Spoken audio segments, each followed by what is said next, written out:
I'm so blessed to stand in front of wonderful people from Mulugu. ఈ యొక్క ములుగు పట్టణంలో ఉన్నటువంటి అద్భుతమైన ప్రజల ముందు నిలవబడడం నాకు చాలా సంతోషము, ధన్యత. And I'm blessed to share my testimony that will encourage you, I believe. కాబట్టి నా యొక్క సాక్ష్యాన్ని చెప్పి మిమ్మల్ని అందరినీ కూడా నేను ఉత్సాహపరచాలి, ప్రోత్సహించాలని ఆశపడుతూ I ఉన్నాను. think you already got encouraged with all the testimony. I'm also was so happy to hear those testimonies. ఇప్పటి వరకు చాలా మంది దైవజనులు సాక్ష్యాలు చెప్పారు. ఆ సాక్ష్యాల ద్వారా మీరందరూ కూడా ప్రోత్సహించబడ్డారని నేను నమ్ముతూ ఉన్నాను. When I was very young, my father was working as a textile engineer, and my mother was working as a real well-to-do position in State Bank of Travancore.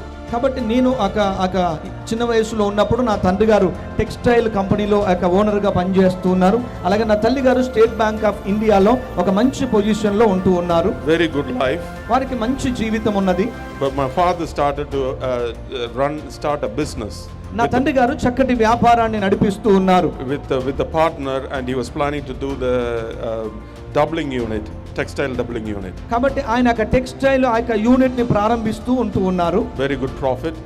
అందులో చాలా లాభం వస్తుంది. From 1 to 2 textile doubling unit and 3 textile doubling unit, it grew. కాబట్టి ఒక కంపెనీగా, 2 కంపెనీలుగా, 3 కంపెనీలుగా దానిని వాళ్ళు పెంచుకుంటూ వెళుతూ ఉన్నారు. It became a textile mill. అది ఒక టెక్స్టైల్ మిల్లుగా మారిపోయింది. Nearly about 150 to 250 people working. కాబట్టి ఒక 150 నుంచి 250 మంది పని వాళ్ళు అక్కడ పని చేస్తూ ఉన్నారు. And we started because of some mismanagement of the management, financial management, we started borrowing money. కాబట్టి కంపెనీని నడిపించడానికి కావలసినటువంటి ఆర్థిక వనరుల కోసం మేము కొన్ని అప్పులు చేయడం జరిగింది. Borrowed money from the bank. Bank నుంచి అప్పు తీసుకున్నాము. Where my mom was working. నా తల్లి గారు ఎలాగో బ్యాంకులోనే పని చేస్తుంది కాబట్టి. Borrowed from the government, local Tamil Nadu government. Tamil Nadu government నుంచి మేము అప్పు తీసుకున్నాము. It was not helpful. అది మాకు ఉపయోగకరంగా లేదు. Started borrowing from our friends. మా యొక్క స్నేహితుల దగ్గర నుంచి అప్పు చేశాము. Started borrowing from our family. మా కుటుంబ సభ్యుల దగ్గర అప్పు చేశాము. We didn't know whom to borrow at one point.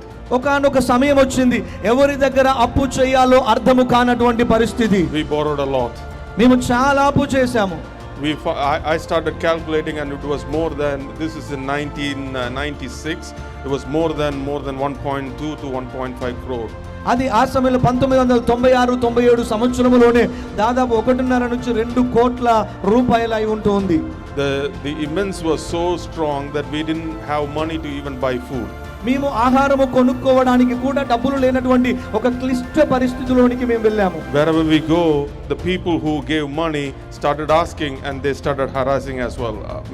మేము ఎక్కడికి వెళ్ళినా కూడా ఎవరైతే మాకు అప్పు ఇచ్చారో వారందరూ కూడా మమ్మల్ని అడగడము, ఇబ్బంది పెట్టడము జరుగుతా ఉంది. Obviously it is not their fault. They are friends, they want to help, but we didn't give money back. They was angry. ఎందుకంటే వారందరూ కూడా మా స్నేహితులే, మాకు కష్టకాలంలో వారు సహాయం చేశారు, కానీ మేమే అప్పు తీర్చలేనటువంటి పరిస్థితిలో ఉన్నాము. We couldn't go to our own family members wedding or any functions. మా యొక్క సొంత ప్రజల యొక్క వివాహ కార్యక్రమాలకు కావచ్చు, శుభకార్యాలకు కావచ్చు, మేము వెళ్ళలేనటువంటి పరిస్థితిలో ఉన్నాము. To the point that even my grandfather's first death anniversary, we couldn't go. మా యొక్క తాతగారి యొక్క చనిపోయినటువంటి ఆ సంవత్సరిక కార్యానికి కూడా మేము వెళ్ళలేనటువంటి పరిస్థితి. When I traveled by bike, one time I stopped at a signal. Somebody caught hold of my hand and said, "Where is your father? When are you going to give the money?" ఒకానొక సమయంలో నేను bike మీద వెళుతున్నప్పుడు signal దగ్గర ఆగినప్పుడు ఒక వ్యక్తి వచ్చి నా యొక్క కాలర్ పట్టుకొని అడుగుతున్నాడు, ఎక్కడ మీ నాన్నగారు, ఎక్కడ, ఎప్పుడు మీరు అప్పు కడతారని చెప్పి నన్ను ఇబ్బంది పెడుతూ ఉన్నాడు. When he loosed a little bit, I went off. I didn't know whether it was a red or yellow or green light. అప్పుడు ఆయన ఆ చెయ్యి కొంచెం విదిలించగానే నేను వెంటనే వెళ్ళిపోయాను. అక్కడ రెడ్ సిగ్నల్ పడిందా, గ్రీన్ సిగ్నల్ పడిందా కూడా పట్టించుకోలేదు. There were times that we didn't know what to do for food. Even I remember we didn't have even 25 paisa to buy idli. I know a place where we can buy idli for 25 paisa. ఒకానొక సమయంలో 25 పైసలు పెట్టి ఒక ఇడ్లీ కొనుక్కోవడానికి కూడా డబ్బులు లేనటువంటి క్లిష్ట పరిస్థితిలో మేము వెళ్ళాము. One side we didn't know how to move forward.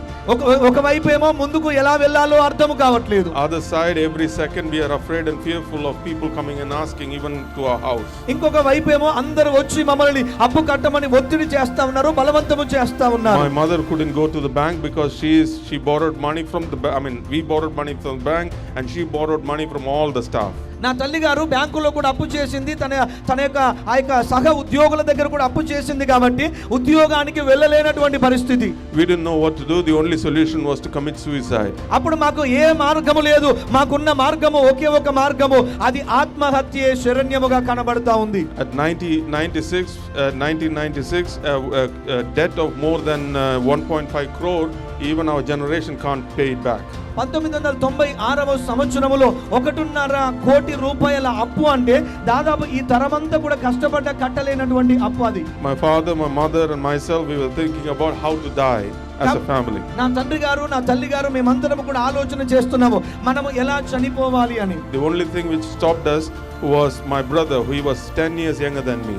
ఒకే ఒక విషయం మమ్మల్ని చనిపోకుండా ఆపింది ఏంటి అంటే మా యొక్క తమ్ముడు 10 సంవత్సరాల వయసులోనే ఉంటున్నాడు. So we didn't want to leave him orphan or we didn't want to kill him either. ఆయనను చంపడము మాకు ఇష్టము లేదు, అతనిని అనాథగా విడిచిపెట్టడము కూడా ఇష్టము లేదు. I remember putting my neck on a railway track and trying to measure and how to do things. కాబట్టి నా యొక్క తలను ఆ రైల్వే ట్రాక్ పైన పెట్టి దానిని కొలుచుకున్నటువంటి ఆ సమయము కూడా నాకు గుర్తున్నది. At that time, one of the person who came and asked for money, my mother felt that there is one more person who has come from foreign land. She will go and ask money from that lady. కాబట్టి నా తల్లి గారు ఒకానొక సమయంలో పలానా వ్యక్తి వచ్చారు, ఆయన దగ్గరికి కనుక మనం వెళ్ళి డబ్బులు అడిగితే, అప్పు అడిగితే ఆయన మనకేమైనా సహాయము చేస్తాడేమో అనేటటువంటి ఒక ఆలోచన కలిగింది. I took my mother to the house and I waited outside. My mom went because it's her friend.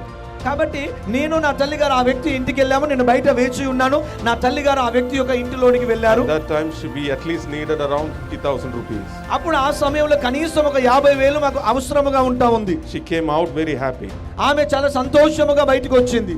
I thought she got the money. అప్పుడు నేను అనుకున్నాను ఒకవేళ డబ్బులు దొరికాయేమో అని. I asked, where is the money? అప్పుడు నేను అన్నాను డబ్బులు ఎక్కడా అని.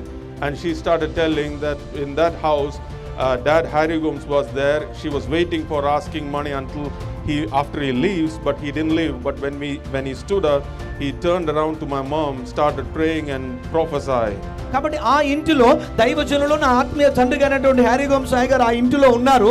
దైవజనులు వెళ్ళే వరకు డబ్బులు అడగలేదు కాబట్టి అక్కడ ఉన్నప్పుడు దైవజనులు నా తల్లి గారి మీద చేయబెట్టి ప్రార్థన చేస్తూ ప్రవచించడము మొదలు పెట్టారు. I said, you will not die but live and declare the glory of God. కాబట్టి అప్పుడు నా తండ్రి గారు ప్రవచించిన మాట ఏంటంటే నీవు చావవు, సజీవురాలవై యెహోవా క్రియలు వివరిస్తావని చెప్పారు. గట్టిగా చప్పట్లు కొట్టి యేసయ్య నామాన్ని మహిమపరచుదాం.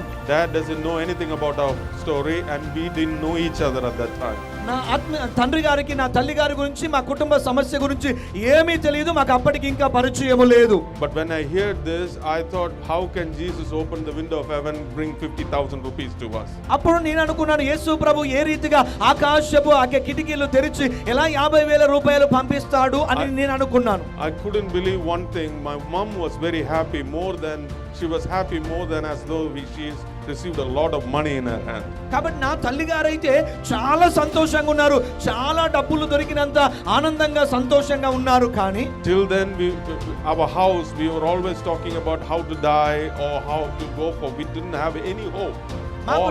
మాకు నిరీక్షణ లేదు, ఏ రీతిగా చనిపోవాలని అదొక్కటే మా ముందు కనబడతా ఉన్నది. But the things changed. Even though we were in debt, but we were talking about hope, we were talking about joy. కానీ అలాంటి పరిస్థితులలో కూడా మేము ఇంకా నిరీక్షణ గురించి, విశ్వాసం గురించి మాట్లాడుతూ ఉన్నాం. When we started talking about the giver, the joy giver and the hope giver of Lord Jesus Christ, things started changing. ఎప్పుడైతే మేము యేసు ప్రభు గురించి, ఆయన నిరీక్షణ ఇవ్వగలడు, ఆయన అద్భుతాలు చేయగలడు, ఆయన సంతోషాన్ని ఇవ్వగలడు అని మేము మాట్లాడడం మొదలు పెట్టామో, we started coming to prayer for the first time to Dad Harry Gomes' church. నా తండ్రి గారి యొక్క చర్చికి మేము మొదటిసారిగా రావడం జరిగింది. He told me to come out of the business and start looking for a job. ఇదిగో ఆ యొక్క వ్యాపారంలో నుండి బయటికి వచ్చి ఒక ఉద్యోగాన్ని చూసుకోమని చెప్పారు. Still, I couldn't understand how can I go to a job and pay back that much of money. నేను ఉద్యోగము చేస్తూ అంత అప్పును ఎలా కట్టగలను అనే విషయం నాకు అర్థం కాలేదు. But I blindly obeyed. కానీ నేను గుడ్డిగా నమ్మాను. First of all, I didn't have hope. This is the only hope. ఎందుకంటే నాకు ఉన్నటువంటి నిరీక్షణ ఒకే ఒక నిరీక్షణ, అది నా తండ్రి గారు చెబుతున్నటువంటి మాట. So I started my job in a stockbroker office for 300 rupees in a month. కాబట్టి ఒక నెలకి 300 రూపాయల జీతానికి నేను ఒక దగ్గర పని చేస్తూ ఉన్నాను. Not even enough to pay the bus transport. ఆ యొక్క వెళ్ళి రావడానికి దారి ఖర్చులకు కూడా అవి సరిపోవు. But still I went. అయినప్పటికీ నేను వెళ్ళాను. Some days I'm going late. I took the car because we have car and all those. We took the car. Even I went to the petrol station and asked for half a liter petrol. కాబట్టి నేను ఆ యొక్క డ్యూటీకి వెళ్ళేటప్పుడు కొన్నిసార్లు car తీసుకొని వెళ్ళేవాడిని. డబ్బులు లేక హాఫ్ లీటర్ పెట్రోలే నేను కొట్టించుకున్న సందర్భాలు ఉన్నాయి. But God started opening doors. అయినప్పటికీ దేవుడు అద్భుతంగా మా కొరకు మార్గాలు తెరవడం మొదలు పెట్టారు. He opened doors for me to work in Aircel. Aircel, a company in Coimbatore. It's a telephone company. Aircel. కోయంబత్తూరులో టెలిఫోన్ కంపెనీ ఎయిర్సా అనేటువంటి కంపెనీలో పని చేయడానికి ఉద్యోగాన్ని దేవుడు ఇచ్చారు. 1 year later, a call from Hyderabad in a cyber tower. They called me and without interview, they called me and asked me to come and work in Hyderabad. ఒక సంవత్సరము తర్వాత హైదరాబాద్ లో హైటెక్ సిటీలో ఉన్నటువంటి అక్కడ ఒక కంపెనీ నుంచి నాకు కాల్ వచ్చింది. ఇంటర్వ్యూ చేయకుండానే వారు నాకు ఉద్యోగం ఇచ్చారు. In 98, that was the only building, the high-tech building, where Chandrababu Naidu usually come, and I've seen many leaders standing in front of me. I just walked close to them. కాబట్టి 1998వ సంవత్సరంలో అక్కడ hitech city ఆ యొక్క towers కడుతా ఉన్నారు. అక్కడ నేను పని చేశాను. అప్పుడున్న ముఖ్యమంత్రి చంద్రబాబు నాయుడు గారు మాకు చాలా దగ్గరగా సన్నిహితంగా వెళుతున్నటువంటి సందర్భాలు అవి. There was one time I was about to enter the office. There was so much of crowd in front of the building because the chief minister was inside, and the security came and made way for us to go because we were working in that companies. కాబట్టి ఒకానొక సమయంలో ఆ యొక్క ముఖ్యమంత్రి గారు వస్తున్నారు కాబట్టి office ముందు మొత్తం కూడా బ్లాక్ చేశారు. ఎవరిని వెళ్ళనివ్వట్లేదు. కానీ మాకు మాత్రం మార్గాన్ని సుగమము చేశారు. ఎందుకంటే మేము అందులో పని చేస్తున్నాము కాబట్టి. I remember one time I was walking through, one person from on the other side telling that these are the intelligent people who are really top class working in these companies. కాబట్టి మేము ఆ ఆఫీసులోనికి వెళ్తున్నప్పుడు పక్కన ఉన్నటువంటి ఒక గొప్ప వ్యక్తి చెప్తా ఉన్నాడు, ఇదిగో వీళ్ళందరూ కూడా చాలా జ్ఞానవంతులు, వీళ్ళందరూ కూడా ఈ యొక్క బిల్డింగ్ లో ఈ హైటెక్ సిటీలో పని చేస్తున్నారని మా గురించి వారు మాట్లాడుకుంటున్నారు. Even today that's the truth. ఈ రోజుకు కూడా అది వాస్తవమో నిజమో. Then I got a beautiful wife. She is sitting here. ఆ తర్వాత దేవుడు ఒక చక్కటి భార్యను ఇక్కడ కూర్చొని ఉన్నారు. ఆమెను అనుగ్రహించారు. I have 3 wonderful boys and I have so many spiritual children, including one girl who is very walking close to us, and there are so many people where I can call them my family. కాబట్టి నాకు 3 కుమారులను దేవుడు అద్భుతమైన కుమారులను అనుగ్రహించారు. అలాగే అనేక మంది ఆత్మీయ పిల్లలను కూడా అనుగ్రహించారు. 2009 we started a company, myself and my wife. 2009వ సంవత్సరంలో మేము ఒక కంపెనీని ప్రారంభము చేశాము. Till now we have not borrowed a single penny, nor we have never gone in negative. ఈ రోజు వరకు కూడా ఒక్క రూపాయి అప్పు చేయలేదు, నష్టాల గుండా వెళ్ళలేదు. గట్టిగా చప్పట్లు కొట్టి యేసయ్యను మహింపరచుదాం. Recently I started sending messages to all the staff in our company. ఈ మధ్య కాలంలో నేను నా కంపెనీలో ఉన్నటువంటి అందరు ఉద్యోగస్తులకి ఈమెయిల్స్ పంపిస్తూ ఉన్నాను. And the message came up saying that you are sending message to 5 different time zones, people who are working in 5 different time zones. కాబట్టి అందులో పని చేసే వాళ్ళు 5 రకాల సమయాలలో పని చేసేటటువంటి వివిధ వ్యక్తులు అందులో ఉంటూ ఉన్నారు. I cried. నేను కన్నీరు విడిచాను With joy. సంతోషముతో. Because the God, when I was walking in this earth thinking that there is no hope and there is only one way to die and go, but God turned things around for me. నా జీవితంలో నమ్మకమే లేనప్పుడు, నిరీక్షణే లేనప్పుడు, చావే శరణ్యము, ఆత్మహత్య శరణ్యం అనుకున్న మా జీవితంలో దేవుడు అద్భుతాన్ని చేసి ఈ రోజు గొప్పగా ఉన్నతమైన స్థితిలో నిలవబెట్టిన దేవునికి మహిమ కలుగును గాక. I am like you all. నేను కూడా మీలాంటి సాధారణమైన వ్యక్తిని. I'm not a special person. నేను ఒక ప్రత్యేకమైన వ్యక్తిని కాదు. If he has done it for me, he will surely do it for you. ఆయన నాకు అద్భుతాన్ని చేసినప్పుడు అదే దేవుడు ఈ రాత్రి మీకు కూడా చేయగలుగుతాడు. If you're walking in hopelessness, if you're walking in fear, if you're walking in worry, I want to tell you one thing. There is one person who can give you hope and who can give you joy. His name is Jesus Christ. ఈ రాత్రికాల సమయంలో నీ జీవితంలో భయములో నువ్వు బ్రతుకుతున్నావేమో, నిరాశ నిస్పృహలో నువ్వు బ్రతుకుతున్నావేమో, నీ జీవితంలో అనేక సమస్యలతో నువ్వు వెళుతున్నావేమో, ఈ రాత్రి నీ జీవితంలో నిరీక్షణ ఇవ్వగలిగినది, నీ బ్రతుకును మార్చగలిగినది యేసయ్య ఒక్కరే.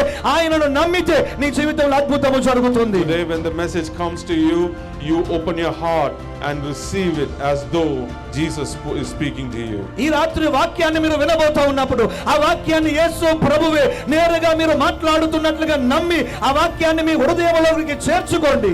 I will also sit here and I will pray for you. Your life will be surely changed into glory to glory and you will walk with joy in Jesus name. నేను కూడా ఇక్కడ కూర్చొని మీ కొరకు ప్రార్థన చేస్తూ ఉంటాను. నిశ్చయముగా దేవుడు మీ జీవితాన్ని మహిమలో నుండి అధికమైన మహిమలోనికి, దీవెనలో నుండి అధికమైన దీవెనలోనికి దేవుడు నడిపించును గాక. Wonderful. Can you give a wonderful hallelujah to Jesus? అందరం బిగ్గరగా గట్టిగా హల్లెలూయా చెప్దామా? Amen. Hallelujah. God bless you. దేవుడు మిమ్మల్ని అందరిని దీవించును గాక.